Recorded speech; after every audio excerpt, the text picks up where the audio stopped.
Say into a meeting. Ngifuna ukuthi ngizohambela wonke ama-site. Ngifuna nje ukugqoka nabafowethu ngoba abafowethu labo basemasayithini. Definitely. And without them, ikhamba ayikho. Definitely. Without their sacrifice and commitment, yes, company does not exist. Yes. So mina ngifunda ukuthi mhlambe ngiqamba manga ngithi kukhona okuthize okunye singakhuluma about those people. They are so important to me. Yes. Yebo ke angeke ubelelise bonke abantu. True. Futhi ke alikho iso engenasithi salo.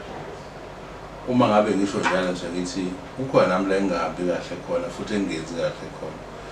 Kodwa ngokuthi abafowethu sonke sisempilweni uqhuzuka vele kuyaqhuzuka. Kodwa at nje, I mean, from the bottom of my heart, those people are so important to me. And ngaphandle kwabo futhi ngingamane ngiphume la office ngihambe ngiyohlala nabo ngqono. Ngoba ibona abantu ngempela ekufuna sithi bayimpande. Ngoba thina mase sifika sesipolisha lapha but ibona bayimpande. Ibona basemgodini abantu abamba igolide.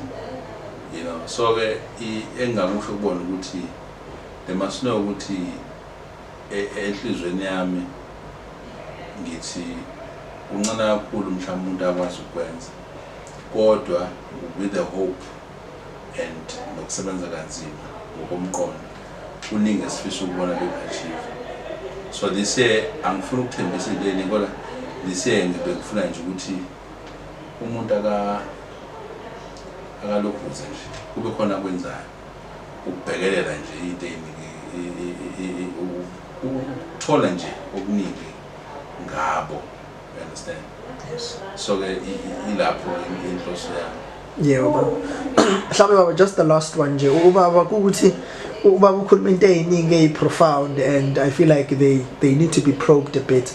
Bengisacela mhlawumbe ubaba njengamanje because one as part of the entity myself, ngifisa ukubonga kakhulu nje to everybody who is supporting us, everybody who is choosing to be with us. Kumnyama kubovu. Thank you for the messages abas encourage ngawo online. Especially baba to our clients to laba our families, because our slogan is largely on think family, think safety, think CWP. So ubaba ngisacela mhlawumbe just to give us a message to abazali bengeke mhlawumbe inselelo or anything, but just a message as to them ubaba uthe abazali should encourage their children to train, especially laba akade beqeda umatric, because njengamanje yesuke KZN is top of the range up to pi tolu 90.6%.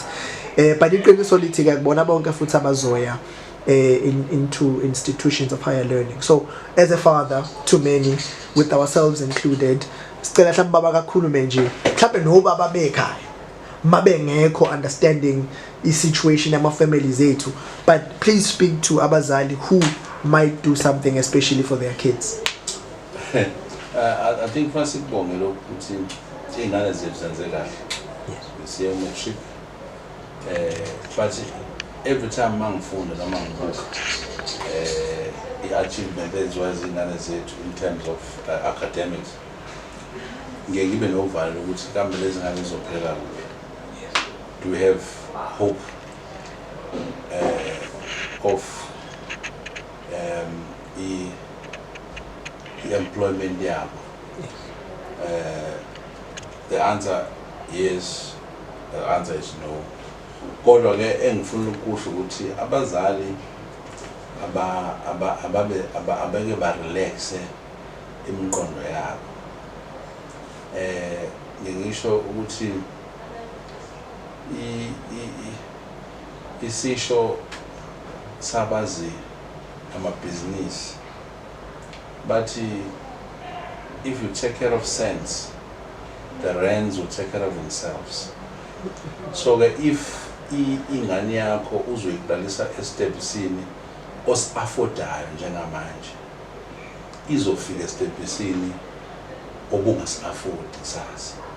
So ke singavayela ingane zihlale emgaqweni ngoba sithi asifuni zoba ama-cashiers, asifuni zoba ama-cleaner, asifuni zoba ama-security ayifunda these yabona le msebenzi engiyibalayo imisebenzi enilinganisa ngayo mase ni-achieve something empilweni ukuthi you know what, I was a security guard, as if a security job is not a security job, it's not a job, you know. So we need to start you know, looking into these jobs and say, you know what, siyakwazi ukusurvive ngawo.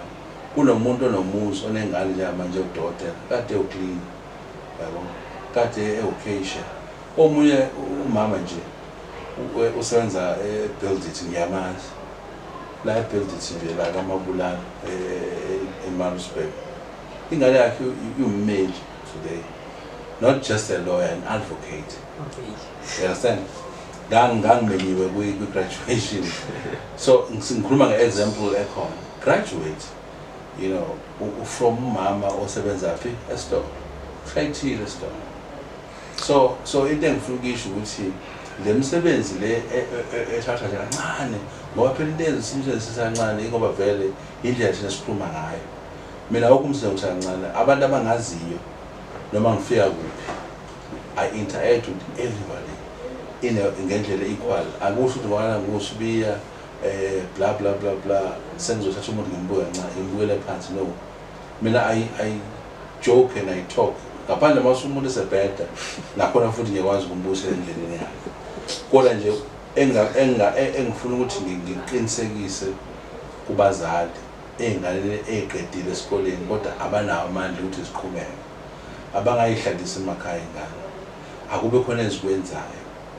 Ahambe ziyotraina i-security, ahambe ziyotraina ukuba okesha, ayitraine iy'ngane, aziye kuma-institutions ziyofuna umsebenzi, ziqale zifunde iy'ngane, zikhona izofunda ukuthi lokho okuncane ngikubamba kanjani, futhi lokho okukhulu ngizobe sekubamba kalula. Kuyenzeka lento, it's a proven fact. It's not something that I'm ghosting about. Into ekhona eyenzekala, sinabantu esingababiza sihlala nabo phansi sakhe nje isithangami sibakhombe nami ngomunye walabo bantu abasuke from the humble beginnings la ngikhona today. Angizange ngichoose, uma ngakubala into angizenza you be shocked. So ke akusho ukuthi njengamanje ngithi mina zonke ingane hambe ziyofuhlela ziyenze security. No, it's not about that, but I'm just saying do not undermine these jobs. They can set you up for bigger things. Not only Baba Buti that they can set you up, but I think they have a very valuable lesson to teach us, especially on the perspective of young people. But ladies and gentlemen, Lapeka, that's just about it. Njengamanje, it's about that time of the famous slogan, Ubabuzo Sisho, and then everybody in the room will say it together. So I'm going to read you guys Ubuti portrait Ababi Baluktini, but it's very, very, very mentally wrestling in Amandla Kakula, and it's a very big portrait of a lion. But again, right about now, really so scarred so good. Think family, think safety, think CWP.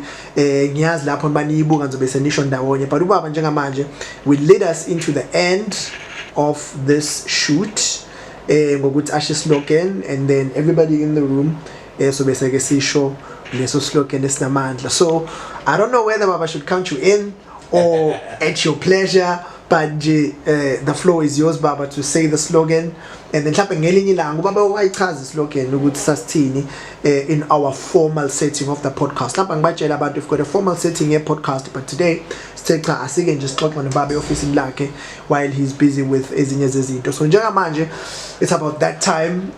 Baba, over to you. Think family, think safety, think CWP. Alright, no better. So njengamanje sizoyicounter sonke manje. Ngifuna ube ready lapho ndoda echofa yinke nophe laphana. So in 3, 2, 1, think family, think safety, think CWP. Danko.